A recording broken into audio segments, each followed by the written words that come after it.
একটু লক্ষ্য করো যে তোমার যৌবন কাল বেশি দিন না, একদিন না একদিন তোমার যৌবন কাল শেষ হয়ে যাবে। মান্না শব্দ মিন্না কুয়া, যুবকেরা বলে কি মান আশাদ্দু মিন্না কুয়া, যুবকেরা স্লোগান দেয়, যুবকেরা মিছিল দেয়। আওয়ামী লীগের, বিএনপি, জামাত ইসলাম মিছিল দেয়নি না, দেয় না?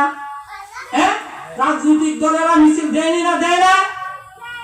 আমরা যারা যুবক আল্লাহ পাক পাঠাইছেন, শিশুকাল, যৌবনকাল, বৃদ্ধকাল, আল্লাহুল্লাযী খালাকাকুম মিন যুফিন সুম্মা জাআলা মিন বাদি যুফিন কুওয়ান সুম্মা জাআলা মিন বাদি কুওয়াতিন যুফান ওয়া শাইবা। ও যুবকেরা, তুমি যুবকের আগে তুমি একবার শিশুকাল ছিলে, যুবকের হয়েছে এখন, যুবকের পরে আবার তুমি বৃদ্ধ হবে, বয়স হবে। ও যুবক, তুমি স্লোগান দাও, মিছিল দাও, মান আশাদ্দু মিন্না কুওয়া, ও আমার চেয়ে শক্তিশালী কে, আমার চেয়ে শক্তিশালী কে আছে রে, এমন মিছিল দিতে থাকে। দেয়নি না, দেয় না? কেমনে দেয় মিছিল? দেখো পালে 10 হাত উপরে উঠে, উঠেনি না, উঠে না? ফুটবল খেলার মধ্যে দেখবা অলিম্পিয়াটা ইয়া কেমনে গোল দিত যুবকে, চিন্তা করে না, মরবনি না মরতো না, চিন্তা নাই, গোল ধরাইতো আগে। ও যুবক, যে নামাজের কথা বলো, কয়ে নামাজের সময় এখন না। রাস্তা দিয়া বৃদ্ধ লোক যাইতেছি, যায়নি না, যায় না? বুড়া লোক ঠিক মতো দাঁড়াইতে পারে না, লাঠি বড়তে বড়তে যায়। এক যুবক নাতি রাস্তার সামনে দেখা হইছে, কয় দাদা তুমি তো নইয়া নইয়া যাইতেছ, কিতা তো গাও ফুটকারি করে? ও না না, ও দাদা তুমি কিতা কিতা তো গাইয়া যাও? ওরে নাতি, তোমার মতন যৌবন আমার একদিন ছিল, তোমার মতন যৌবন আমার এক সময় ছিল, আজকে তোমার মতন যৌবন আমি রাস্তা দিয়ে হারাইয়া গেছি। আজকে ওই যৌবনটা তালাশ করতে করতে আমি যাই রে নাতি। कैसी जवाब आधा फुटा गया तेस्ता है ওই দাদা বয়স হয়ে গেছি গা, লাঠি বর দেয়া হাঁটুর নিচে নামাইয়া লাঠি বলতে বলতে হাঁটে, আর যুবকে ফুটকারি করে। আর দাদা কয়, ও নাতি তুমি ফুটকারি করো, তোমার মতন যৌবন আমার ছিল, ওই যৌবনটা রাস্তায় হারাইছি, আজকে যৌবন তালাশ করতেছি। ও যুবকেরা কোথায় থাকো? নামাজ পড়ো না যুবকেরা? ও যুবকেরা রোজা রাখো, ও যুবকেরা আল্লাহর হুকুম পালন করো, আল্লাহর দিকে একটু আসো, আল্লাহর দিকে ফিরে আসো, তোমার যৌবন থাকবে না রে ভাই। আমি বলছিলাম, আমার আলোচনা ছিল যে হজরে আসওয়াদ পাথর আলোচনা করতে গিয়ে আমি এদিকে চলে গেলাম। এই পাথর, দুইটা পাথর, একটা হলো হজরে আসওয়াদ, কালো পাথর। আসলে কি কালো নি না, এটা দুধের চেয়ে বেশি সাদা। আদম সন্তান হজ করতে, উমরা করতে গিয়ে সুমা খাইতে খাইতে খাইতে এটারে খালা বানাই দিয়েছে। আদম সন্তান তো গুনাহগার মানুষ, গুনাহ আগে মক্কায় গেলে দেখতে হয় নিষ্পাপ হইয়া বাইতায় ফিরা। রাজা কায়াউমিন ওয়ালাদাতুহু উম্মু, নবীজি ফরমান মান হাজ্জা লিল্লাহি ওয়া লাম ইয়ারফুস ওয়া লাম ইয়াফসুক রাজাকা ইয়াউমিন ওয়ালাদাতুহু উম্মু।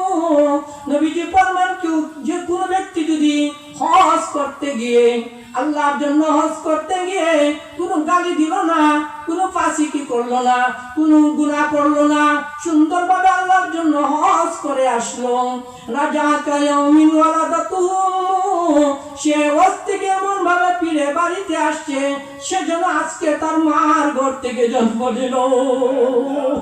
সুবহানাল্লাহ। আজি সাহেবরা হজ থেকে আসলে নিষ্পাপ হয়ে আসে। ওই যে কালো পাথরে চুমু দিল, কালো পাথর ধরলো, গুনাহ মাফ করাইলো, হ্যাঁ, সাফা মারওয়ায় গুনাহ মাফ করাইলো, তুয়াফে গুনাহ মাফ করাইলো, নবীজির রওজায় গুনাহ মাফ করাইলো, গুনাহ মাফ মুজদালিফায় গুনাহ মাফ করাইলো, সকল ওয়াজিব যত কাজ আছে সকল কাজের মধ্যে গুনাহ মাফ করাইয়া তার আর গুনাহ থাকে না, নিষ্পাপ হইয়া সে মক্কা থেকে বাড়িতে আজকে মার ঘরে জন্ম নিলে যেভাবে তার কোনো বাচ্চার গুনাহ থাকে না, তদ্রূপ ওই বান্দা হজ থেকে আইলো, ওই বান্দি হজ থেকে আইলো, তার কোনো গুনাহ নাই। সুবহানাল্লাহ। হজরে আসওয়াদ আর মাকামে ইব্রাহিম জান্নাতের ইয়াকুত পাথর। কি হাদিসের মধ্যে নবীজি ফরমান, যদি মুশরিকরা কাফের মুশরিকরা যদি হজরে আসওয়াদ না স্পর্শ করত, মাকামে ইব্রাহিমে না ধরতো, যত বড় রোগী হোক, হাদিসের মধ্যে আসছে সব রোগীরা আল্লাহ তাআলা সুস্থ করে দিতা। হয়তো লাগে রে। আসসালামু আলাইকুম। বাইতুল্লাহ দুনিয়ার মধ্যে সর্বপ্রথম বানাইলা। বাইতুল্লাহ তিনটা বৈশিষ্ট্য আছে। একটা হলো দুনিয়ার সর্বপ্রথম ঘর, আর বাইতুল্লাহ হলো মুবারাকান বরকতময় ঘর, আর বাইতুল্লাহ হলো হুদাল লিল আলামিন সারা জাহানের ঘর। সুবহানাল্লাহ। হাদিসের মধ্যে আরো বলা হয়েছে আরো তিনটা শ্রেষ্ঠত্ব রয়েছে বাইতুল্লাহ। ফিহি আয়াতুম বাইয়িনাতুম মাকামু ইব্রাহিম ওমান দাখালাহু কানা আমিনান ওয়ালিল্লাহি আলান নাসি হিজ্জুল বাইতি মান ইসতাতা ইলাইহি সাবিলা। বাইতুল্লাহর আরো তিনটা শ্রেষ্ঠত্ব। ফিহি আয়াতুম বাইয়িনাত, বাইতুল্লাহর মধ্যে কিছু নিদর্শন রয়েছে, প্রমাণ প্রকাশ্য কিছু নিদর্শন রয়েছে। একটা নিদর্শন হলো মাকামে ইব্রাহিম। মাকামে ইব্রাহিম আমি বলছিলাম একটা পাথর, যে পাথর দাঁড়াইয়া ইব্রাহিম খলিল বাইতুল্লাহ বানাইছিলেন। সুবহানাল্লাহ।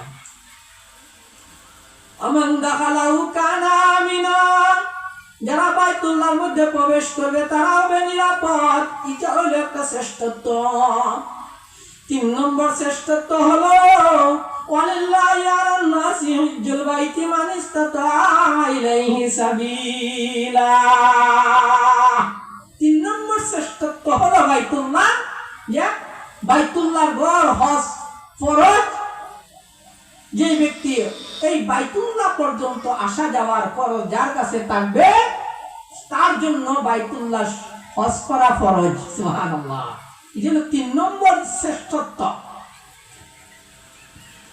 আল্লাহ রাব্বুল আলামিন ইব্রাহিম খলিলকে যখন আদেশ করলেন, ও ইব্রাহিম খলিল ঘর বানাইলাই, ঘর বানানোর পর এখন আদেশ করো হজ করার জন্য, ঘোষণা করো।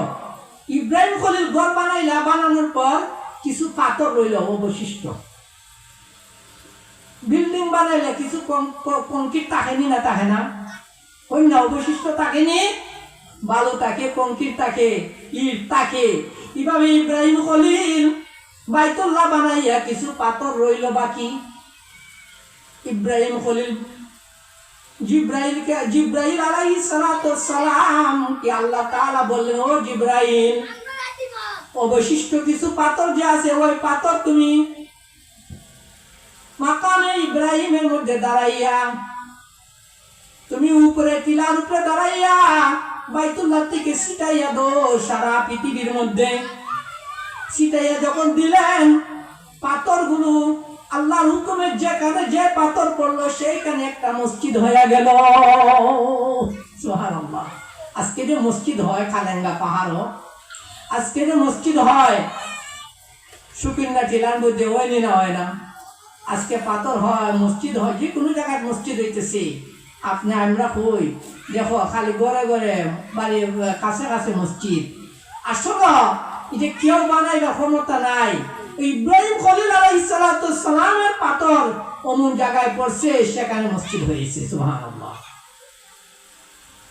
আল্লাহ রাব্বুল আলামিন হুকুম করলেন, ও ইব্রাহিম, তুমি বাইতুল্লাহ বানাইলাই, এখন ঘোষণা করো হজ করতে গিয়ে হজের জন্য। ইব্রাহিম খলিল আলাইহিস সালাতু ওয়াস সালাম আল্লাহ তাআলাকে বললেন, এ মাবুদ, আমি যে ঘোষণা করব এই ঘোষণার শব্দ মানুষ কিভাবে শুনবে? কিন্তু জনমানবহীন, মানুষ নাই, বাড়িঘর নাই, কিছুই নাই, দূর দূরান্ত বাড়িঘর। আল্লাহ বললেন, ও ইব্রাহিম, তুমি ঘোষণা করার মালিক, আর তোমার ঘোষণা আমি পৃথিবীর আনাচে কানাচে পৌঁছানোর দায়িত্ব আমি আল্লাহ। সুবহানাল্লাহ। ইব্রাহিম খলিল আলাইহিস সালাতু ওয়াস সালাম সাফা মারওয়ার পাহাড়ে দাঁড়াইলেন, অথবা মাকাম ইব্রাহিমের উপর দাঁড়াইয়া ঘোষণা করলেন, ও লোক সকল, ওয়াজ্জিন ফিন নাসি বিল হাজ্জি ইয়াতুকা রিজালান ওয়া আলা কুল্লি দামিরিন ইয়াতিনা মিন কুল্লি ফাজ্জিন আমিক। আল্লাহ বলবেন, ওয়াজ্জিন ফিন নাস, মানুষের মধ্যে ঘোষণা করুন, বিল হাজ্জি, ওয়াজ্জিন ফিন নাস বিল হাজ্জি, বাইতুল্লাহর হজের ঘোষণা মানুষের কাছে বলে দাও। ইয়াতিকা রিজালান ওয়া আলা কুল্লি দামিরিন ইয়াতিনা মিন কুল্লি ফাজ্জিন আমিক। ইয়াতিকা রাজুলান, মানুষ আসবে, দলের দল হয়ে মানুষ আসবে। কেউ আসবে আইটা আইটা, কেউ আসবে বুকের উপর দুর্বল করে সে আসতে থাকবে বাইতুল্লাহ। ইয়াতিনা মিন কুল্লি ফাজ্জিন আমিক, দূর দূরান্ত থেকে সেও ঘর ক্লাব করার জন্য, হজ করার জন্য দূর দূরান্ত থেকে বাইতুল্লাহ আসবে। ইয়াতিনা মিন কুল্লি ফাজ্জিন আমিক। আল্লাহ ইব্রাহিম খলিল আলাইহিস সালাতু ওয়াস সালাম মাকামে ইব্রাহিমের উপর দাঁড়াইলেন, ওজে সাফা মারওয়ার পাহাড়ে অথবা দাঁড়াইলেন, দাঁড়াইয়া দুই কানের মধ্যে দুই আঙ্গুল, শাহাদাত আঙ্গুল রেখে বললেন, হে লোক সকল, হে লোক সকল, আল্লাহ তোমার জন্য বাইতুল্লাহ বানাইলেন, তোমরা এই ঘরকে হজ করো। দূর দূরান্ত থেকে যারা যে আওয়াজ পাইছে, শুনছে, তারা যখন যারা শুনছে লাব্বাইক আমি হাজির, যারা একবার লাব্বাইক বলছে সে একবার হজ করেছে, যারা দুইবার লাব্বাইক বলেছে দুইবার হজ করেছে। এইভাবে আল্লাহ তাআলা আপনি আমাদের জন্য হজের একটা ফরজ কাজ আল্লাহ তাআলা তৈরি করে দিলেন। যেই হজের সময় এখন শাওয়াল মাস থেকে হজের আশহুরুল হজ, হজের শুরু। আজকে যাদেরকে আল্লাহ সম্পদ দিলেন, পয়সা দিলেন, দম দিলেন, আজকে বাইতুল্লাহটা দেখে আসেন, বাইতুল্লাহটা দেখে তওয়াফ করে আসেন, জিয়ারত করে আসেন, সাফা মারওয়া সাই করে আসেন। এর মন জুড়াইবে। এজন্য আল্লাহ তাআলা আমাদেরকে সবাইকে যেন এই হজের মৌসুমে আমরা, আল্লাহ আমাদেরকে তৌফিক দান করেন। যারা হজ করতে এবার পারি নাই, সামনে আমরা হজ করব, যারা করছি আল্লাহ যেন বারবার হজ করার তৌফিক আল্লাহ পাক দান করেন। আমিন।